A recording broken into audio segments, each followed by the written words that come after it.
কোন ধরনের credit card ব্যবহার করা জায়েজ হবে কিনা। আমি আমার বন্ধুদের প্ররোচনায় পড়ে জিনার মতো কাজে নিজেকে জড়িয়ে ফেলেছি, নাউজুবিল্লাহ। এখন এই পাপের জন্য খুব অনুশোচনা হচ্ছে। 2 ডিসিমেল 2 কাঠা জায়গায় আমাদের মসজিদ, এখানে জায়গা হয় না। এখন আরেকজনে 15 ডিসিমেল জায়গা দিয়েছেন, তাই নতুন মসজিদ হচ্ছে। এখন পুরাতন মসজিদ কি করব, দয়া করে জানালে ভালো। কোন ধরনের ক্রেডিট কার্ড ব্যবহার করা জায়েজ হবে কিনা।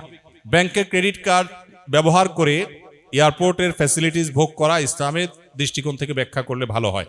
জেনারেলি ক্রেডিট কার্ডগুলো যেই পলিসিতে ক্রেডিট কার্ড ইস্যু করে সেটা আসলে সুদের ভিত্তিতে হয়ে থাকে। অর্থাৎ ক্রেডিট কার্ড ব্যবহার করে আপনি যা কেনাকাটা করবেন, নির্দিষ্ট সময়ের ভিতরে যদি আপনি পরিশোধ না করেন তাহলে সেক্ষেত্রে আপনাকে সুদ দিতে হবে। ইসলামী ব্যাংকগুলো যেটা করে সেটা হলো যে আমরা সুদ নেব না, এটাকে তারা বিভিন্ন নামে সার্ভিস চার্জ হিসাবে বা বিভিন্নভাবে তারা কেটে থাকে।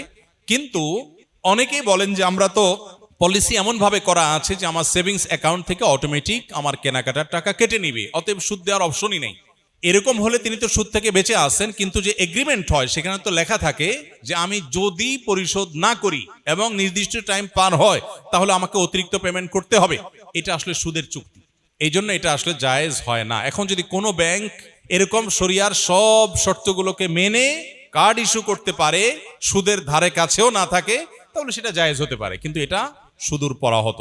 আমি আমার বন্ধুদের প্ররোচনায় পড়ে জিনার মতো কাজে নিজেকে জড়িয়ে ফেলেছি, নাউজুবিল্লাহ। এখন এই পাপের জন্য খুব অনুশোচনা হচ্ছে। দেখুন, শয়তানের সবচেয়ে বড় অস্ত্রের নাম হলো নৈরাশ্য।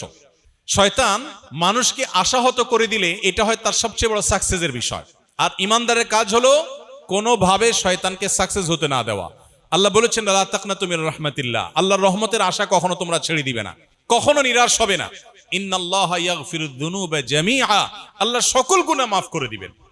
এমন কোন পাপ নেই যে পাপ আল্লাহ মাফ করবেন না। ক্ষমার অযোগ্য বলতে পৃথিবীতে কোনো পাপ নেই। শিরকে আল্লাহ মাফ করবেন না যে কোরআনে বলা হয়েছে, এটারও ভুল মিনিং আমরা অনেকে জানি। এটার সঠিক মিনিং হলো পৃথিবীতে যদি কেউ শিরক করার পরেও তওবা করে, ফিরে আসে, অনুশোচনা করে, আল্লাহ মাফ করে দেন। যদি শিরক নিয়ে মারা যায় সেটা মাফ হবে না। অতএব জেনায় লিপ্ত হয়ে গেছেন কোন তরুণ, নিজের পাপ বুঝতে পেরে আল্লাহর কাছে ক্ষমা প্রার্থনা করেছেন, আর কখনো সে পথে ভুলেও পা মারাবেন না এই মর্মে সংকল্প করেছেন, এই কাজগুলো যদি কেউ করেন আল্লাহ তাআলা নিঃসন্দেহে তার গুনাহ মাফ করবেন। এবং আল্লাহর প্রতি সেই আত্মবিশ্বাসে আস্থা থাকতে হবে। বিধায় হতাশা নয়, বরং আল্লাহর প্রতি আত্মবিশ্বাসী আমাদের থাকতে হবে। 2 ডিসিমেল 2 কাঠা জায়গায় আমাদের মসজিদ, এখানে জায়গা হয় না। এখন আরেকজনে 15 ডিসিমেল জায়গা দিয়েছেন, তাই নতুন মসজিদ হচ্ছে। এখন পুরাতন মসজিদ কি করব, দয়া করে জানালে ভালো। কোন জায়গায় যদি মসজিদ হয় কিয়ামত পর্যন্ত সেটা মসজিদের মর্যাদায় থাকে, সেটাকে মসজিদের মর্যাদায় দিতে হয়। এই জন্য কোন জায়গায় একটা ছোট মসজিদ আছে, এটা সংকুলন হচ্ছে না, খুব ভালো কথা, তো একটা নির্দিষ্ট দূরত্বের পর আরেকটা মসজিদ হবে। কিন্তু এই মসজিদটা একবার মসজিদ হয়ে গেছে, এটাকে মসজিদের জায়গাটাকে পরিবর্তন করে এটাকে মানুষের ঘরবাড়ি বানানো, অন্য কিছু করা, বা এটাকে মার্কেট করা, শপিং মল করা, এগুলো জায়েজ নয়। মসজিদ হিসাবে যদি ওয়াকফ হয়ে থাকে, ওয়াকফ একটা হলো যে নামাজ পড়ার জায়গা হিসাবে আমি আমার জায়গা দিয়েছি ব্যবহারের জন্য, ওয়াকফ করি নাই, তাহলে আমি যা খুশি করতে পারি।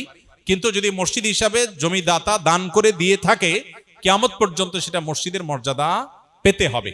যদি প্রয়োজন হয় নির্দিষ্ট দূরত্বে আরেকটা মসজিদ হবে, এবং মাইকের আওয়াজ ইত্যাদি একটা আরেকটা ডিস্টার্বের কারণ না হয় সেদিকটা খেয়াল রাখতে হবে। কিন্তু কোনো অবস্থাতেই এই মসজিদটাকে ড্যামেজ করে বা এটাকে আপনার ডিস্ট্রয় করে সেখানে নতুন কোনো প্রতিষ্ঠান মসজিদ ছাড়া অন্য কিছু করা, এটা জায়েজ হবে না। এজন্য মসজিদকে মসজিদের মর্যাদা দিতে হবে।